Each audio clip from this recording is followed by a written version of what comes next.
Muito do que a galera fala de Projeto Verão é o que ele se dispõe a realizar, quase como se fosse uma troca, quase como se fosse uma barganha. E barganha, pessoal, é um dos 4 estágios da agonia. O primeiro é raiva, o segundo é negação, o terceiro é barganha e o quarto é a decatex. Então, o primeiro, você escuta uma notícia, você não gosta, você fica puto, tem que fazer isso, tem que fazer aquilo.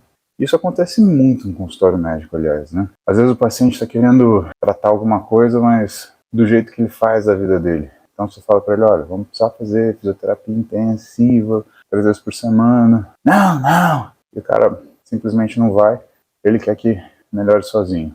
Outras vezes você fala que ele está com pré-diabetes, que ele vai ter que controlar a alimentação, não tem como regular só no remédio. E aí ele também fica louco da vida.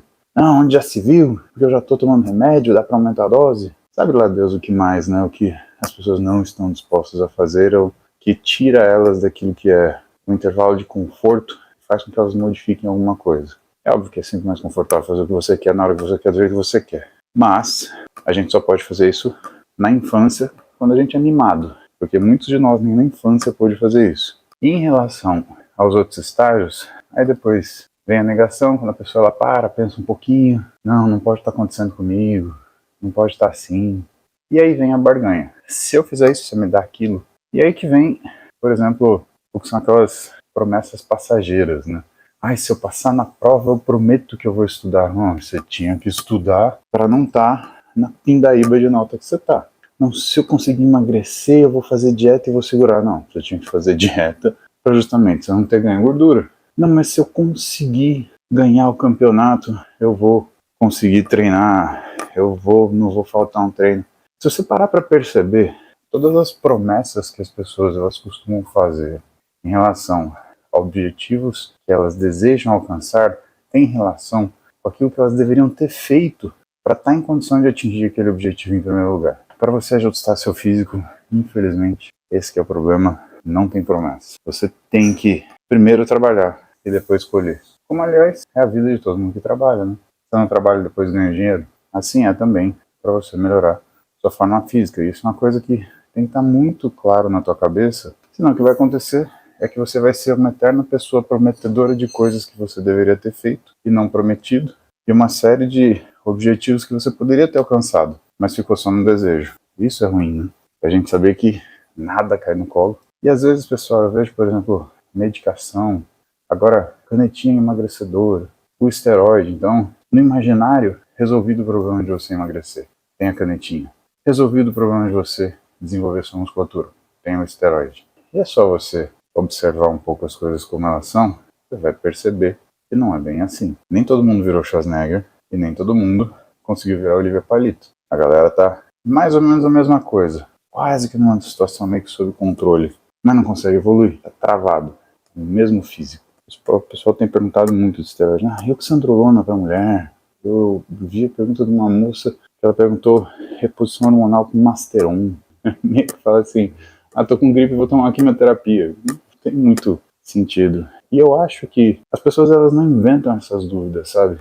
É alguém que fala, que dá essas ideias, né, e que joga no ar essa sensação que existe essa maleabilidade, né, que você consegue fazer ajuste de curso com drogas para que você obtenha determinados resultados. Vamos separar uma coisa aqui que é importante, né? Até onde uma droga consegue te ajudar? O que o pessoal chama de canetinha, né? Os análogos de GLP-1, desde o primeiro deles lá, o Victoza, a liraglutida, que tem aí, sei lá, 10, 15 anos quase de mercado, e agora a tirzepatida, que virou uma febre, né? Ou então para os esteroides, a testosterona, que muitas vezes a galera vai buscando como santo grau e acaba achando, na verdade, um caminho do inferno, porque não estava preparada para isso. E todas essas medicações, todos esses compostos, eles têm limites muito claros do que é a capacidade deles agirem, né? Vamos pegar, por exemplo, as canetinhas emagrecedoras. Elas são mesmo emagrecedoras? Na verdade, não. Elas tiram o apetite de uma forma muito eficiente. Mas o que elas fazem é tirar o apetite. Ela não tem a capacidade de queimar gordura em você. Você usa aquela droga, você para de comer, e quando você para de comer, você obriga o seu corpo a usar usar os estoques dele de gordura. Isso pode ser numa situação que não tem exercício, por exemplo, numa dieta calórica. No caso de ter exercício, uma dieta normocalórica, mas que você crie essa falta de caloria através do exercício. Aliás, é um uso muito ruim do exercício. A gente não usa o exercício para queimar caloria, a gente usa o exercício para estimular nossa massa muscular. Quando a gente usa o exercício para queimar caloria, fica aquele físico esmilinguido. Quando você usa o que é o objetivo do exercício, que é a estimulação do músculo, fica aquele físico desenvolvido. Aí, de onde você tira a gordura? Você tira da dieta hipocalórica. Como que você pode fazer uma dieta hipocalórica e ainda assim melhorar a massa muscular? Isso é comum, pessoal, quando a gente corrige uma coisa chamada resistência à insulina. É uma condição que o nosso corpo gera como se fosse um botãozinho de engordar. E que é onde a canetinha também funciona. Então você tem que sempre lembrar, antes de qualquer coisa, para quem aquela terapia vai ser utilizada. Tem pessoas que no processo de emagrecimento, elas, por mais que estejam numa dieta muito restrita, elas desenvolvem massa muscular. E por que isso acontece? Muitas vezes porque essa caneta, ou esses análogos de LP1, eles corrigem a resistência de insulina e o músculo que não recebia nenhuma energia passa a receber. E quando ele passa a receber energia, ele começa a desenvolver. Entendam isso não como uma pessoa ficar gigante, um fisiculturista, usando análogos de LP1. Não é isso. Que é uma massa muscular mensurável. Então você pega o paciente, faz uma avaliação física dele e assim, por mais que você não veja grandes diferenças no físico, você vê lá que a pele está um pouquinho mais fina, etc. Você consegue calcular uma diferença positiva de massa muscular. Isso acontece. Agora, ficar musculoso são outros 500. Aí depende de uma série de coisas. Outra coisa que é importante a gente observar é o que é a massa muscular observada e o que é a massa muscular avaliada. E agora a gente entra numa área que muita gente se confunde e outras pessoas não gostam de falar sobre isso. Massa magra não é sinônimo de músculo, tá? Então quando você faz um tipo de avaliação muscular e você tem um resultado, por exemplo, de aumento de massa magra, isso pode ser até variação de água do dia. Principalmente porque quando você faz a variação de massa magra, quando a gente fala de músculo, água intracelular, músculo. Então, água dentro do músculo, dependendo do método que você utiliza, esse método aponta para você que aquela água dentro do músculo, como está dentro do músculo, é músculo. E o músculo, pessoal, é 74% de água. Isso quer dizer que se eu fizer uma avaliação física desidratado, vai notar perda de músculo? Vai. Vai sim. Você vai avaliar uma perda muscular, que na verdade é uma perda de líquido intracelular. Por isso que a gente tem que tomar cuidado, por exemplo, com o horário que a gente faz as avaliações físicas. Se você está acostumado a fazer suas avaliações físicas em consulta pela manhã, procura sempre fazer consulta pela manhã. Se você está acostumado a fazer suas avaliações físicas à noite, concentra sempre à noite. Se é o seu professor de educação física, se é o seu treinador que faz suas avaliações físicas para você, então você tem que estabelecer se você vai fazer antes ou depois do treino. Vamos supor que você treine com ele todo dia às 9 da noite. Vai dar diferença se você fizer uma avaliação física às 9 da manhã? Provavelmente. E pode dar diferença se você fizer uma avaliação física antes de treinar ou depois de treinar? Provavelmente sim. Então tem que existir uma regra para você fazer essa avaliação física, para você conseguir comparar resultados de pequena magnitude. Então, por exemplo, sair de 11,5% de gordura para 11%. E detalhe, quanto mais baixo o seu percentual, maior é a influência do momento que você usou para avaliar, para poder saber se ele está real ou não. Quando você tem lá seus 25% de gordura, faz pouca diferença você fazer essa avaliação à tarde ou à noite, de manhã ou à tarde, né? Claro, desde que não sejam discrepâncias, você não faça de manhã e de noite. Mas assim, no intervalo aí de 4 horas dos momentos que você faz sua avaliação física, é muito seguro. Mesmo fotografia, tá? Se você fotografar o seu físico hoje, colocar seu telefone de lado, tirar uma foto do seu físico, frente, lado e costas, e à noite você parar na frente do mesmo espelho, na mesma distância e com uma boa iluminação, você vai ver diferença. E quando a gente está com um percentual de gordura mais baixo, essa variação, até minha Alexa é teimosa, meu Deus do céu. Então o segredo é observar que existe a massa muscular mensurável e a observável. A foto a gente observa, a que a gente mede com dobra, com bioimpedância, com o método que você desejar, ela é mensurável. E nem sempre, pessoal, essas coisas, elas são... Você vê uma correlação entre elas. Às vezes você olha o físico do sujeito, vê que ele está mais cheio, a sensação é que ele está até mais gordinho. Aí quando você vai medir, ele ganhou massa magra, não músculo, massa magra. Qual é a situação mais caricata que fala sobre isso? Quando a mulher, por exemplo, chega querendo massa muscular, você coloca ela numa condição que a gente chama de ambiente anabólico, ajusta a alimentação, ajusta o treinamento, e ela começa a ganhar, começa a desenvolver a sua musculatura. Só que a primeira coisa que vem é uma coisa que a gente chama de hipertrofia sarcoplasmática, que é líquido dentro da célula muscular. Então a primeira sensação que a mulher tem não é de musculosa definida, é de inchada. E ela está acostumada a sentir isso quando ela está fora do peso.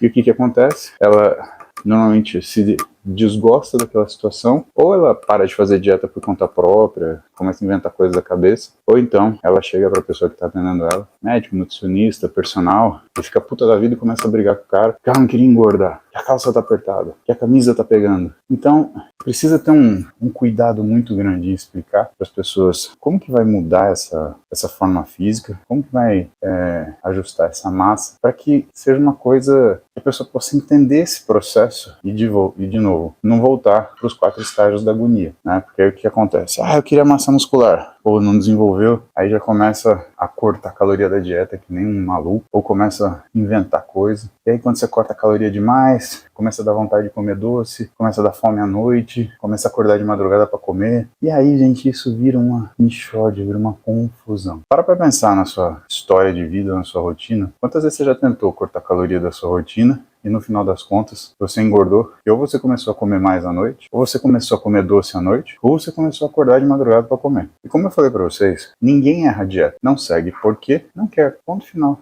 Mas minha vida é corrida. Cara, quem tem vida corrida mesmo veste roupa suja. Você veste roupa suja, porque roupa é um negócio que você tem que lavar, secar, passar, dobrar, guardar. Comida pro seu dia também é logística. Preparar, porcionar e levar. Se você não entender que você precisa de logística para você manter a sua energia fluindo e você conseguir fazer atividade física ou inclusive emagrecer, porque quando você corta a caloria total, o teu corpo reage contra isso, joga fora a sua massa muscular e mantém a sua gordura. Se você não prepara a sua logística para que essas coisas aconteçam, fica muito difícil você chegar em algum lugar. É muito difícil. O que a canetinha emagrecedora faz, então, voltando, ela consegue tirar a sua fome, para permitir que você faça a dieta. E ontem fizeram uma pergunta, uma das perguntas que fizeram foi muito bem feita. Ela falou, você acredita que pode ser utilizada para pessoas que não têm obesidade? Eu acredito, primeiro porque ela não foi feita para cuidar de obesidade. A tirzepatida foi feita para tratar diabetes. A obesidade, quem foi desenhada foi o Zepbound, que é a mesma droga, a única coisa que muda é o rótulo. Só que, no entanto, para as pessoas, por exemplo, que não estão em obesidade, não estão em diabetes, mas, por exemplo, estão desenvolvendo um comer transtornado, justamente porque começaram a fazer dieta maluca, ou uma forma de alimentação maluca, elas estão num processo obesogênico. Como que normalmente isso acontece? Vou contar para vocês um tipo de linha do tempo. Um tipo de linha do tempo é assim. A menina, seus 20 anos, pesava 62. Hoje ela tá com 40,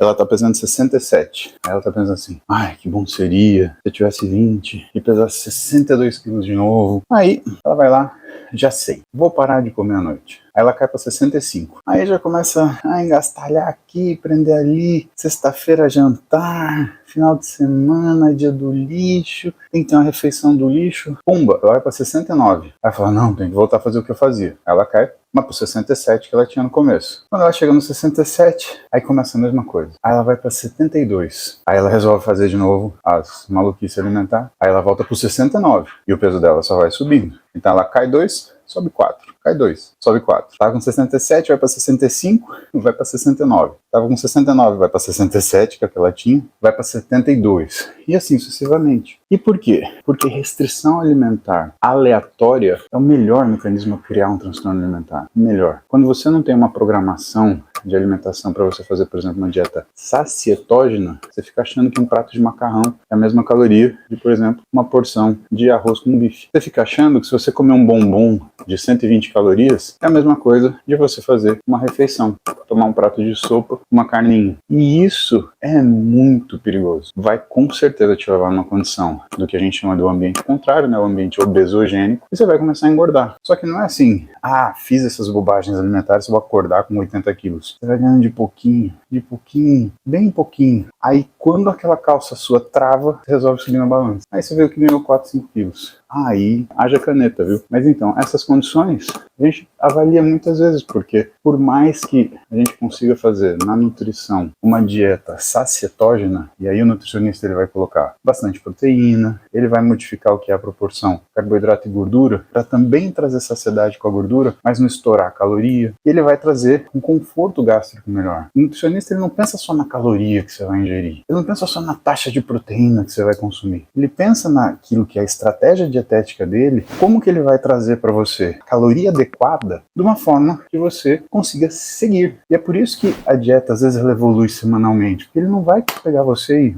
colocar numa condição que você não vai conseguir sair. E vai ser aquela dieta que vai ficar só no papel. Vamos pegar exemplo de corrida. Você vai sentar num carro de corrida, você não vai pegar o carro de corrida mais rápido que existe se você nunca pilotou. Você vai começar do mais fraquinho, igual você fazendo no seu videogame. Começava num carro rabinho, ia ganhando. E ganhando significa o quê? Melhorando a habilidade e experiência, até chegar naquele carrão legal no final do jogo. Quando você senta num carro de corrida, por exemplo, para treinar numa pista, você não faz a melhor volta logo na primeira volta. Você vai ganhando confiança no carro, você vai desenvolvendo melhor, até que a sua melhor volta começa a sair a partir da quinta, sexta volta para um autódromo que você conhece. Se é um autódromo que você não conhece, aí é mais. Você precisa de umas 40, 50 voltas, sem contar o tempo de simulador. E a dieta, pessoal, também é um processo que o nutricionista ele faz pedagógico. Vocês têm que entender que a dieta ela é uma pedagogia alimentar. Você acha que você está fazendo um cardápio. Na verdade, o que o nutricionista está fazendo é ensinando você a ter saciedade. Por isso você não deve ficar mexendo na dieta. Ai, posso trocar isso por isso? Cara, faz aquilo que está escrito. Você passou em consulta com o cara, combinou em fazer aquilo, faz aquilo. Você já pensou casamento? Você combina que vocês vão juntar dinheiro para comprar uma casa, aí de repente chega o seu marido e fala,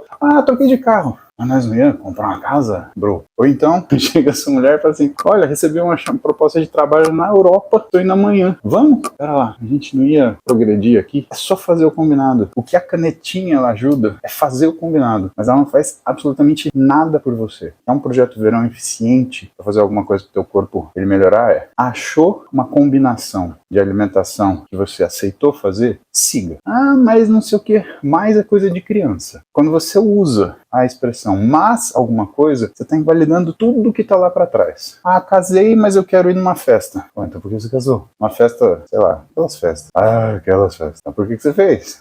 Comecei a treinar, mas vai ter o churrasco e vou beber 1 litro de cachaça. Mas para que você foi treinar então? Você vai fazer essa porcaria? Isso não mostra só que você está disposto a emagrecer. Isso mostra que você é uma pessoa organizada, que você é uma pessoa resoluta, que você é uma pessoa cognitivamente preparada. Isso mostra que você é uma pessoa adulta. Combinou? Faz. E não tem problema se você tiver um médico de confiança, um cara responsável, senta com ele e fala, olha, tá muito difícil de fazer. Eu tô sentindo fome. Eu acho que hoje todo nutricionista tem um médico de confiança. A questão de multiprofissionalidade, né, o que é o trabalho multiprofissional, ele ganhou uma amplitude que as pessoas viram que não é por questão de ser politicamente correto. É porque é o óbvio ululante, né? Você funciona melhor quando você tem uma equipe. Então, fala com o seu nutricionista, ele vai te indicar um médico e ele vai te ensinar o caminho de fazer isso daí. Tem uns alunos meus, tanto nutricionista quanto médico, eles estão reclamando, desde que veio esse negócio de Monjaro, o consultório deu uma baixada, porque o pessoal tá comprando e tá emagrecendo. Eu falei, calma, não estão emagrecendo, estão perdendo peso. Daqui a pouco dá merda e eles vão procurar de volta. Se você é profissional e você tá meio assustado com essa condição, calma, é tudo febre. Quando abriu o Victoza foi a mesma coisa. Até o pessoal começar a vomitar o estômago, aí resolveu parar de tolice. Mas ainda tem muita gente que é corajosa o suficiente para tentar fazer a coisa da cabeça. Comprar as canetas vindas das cuecas.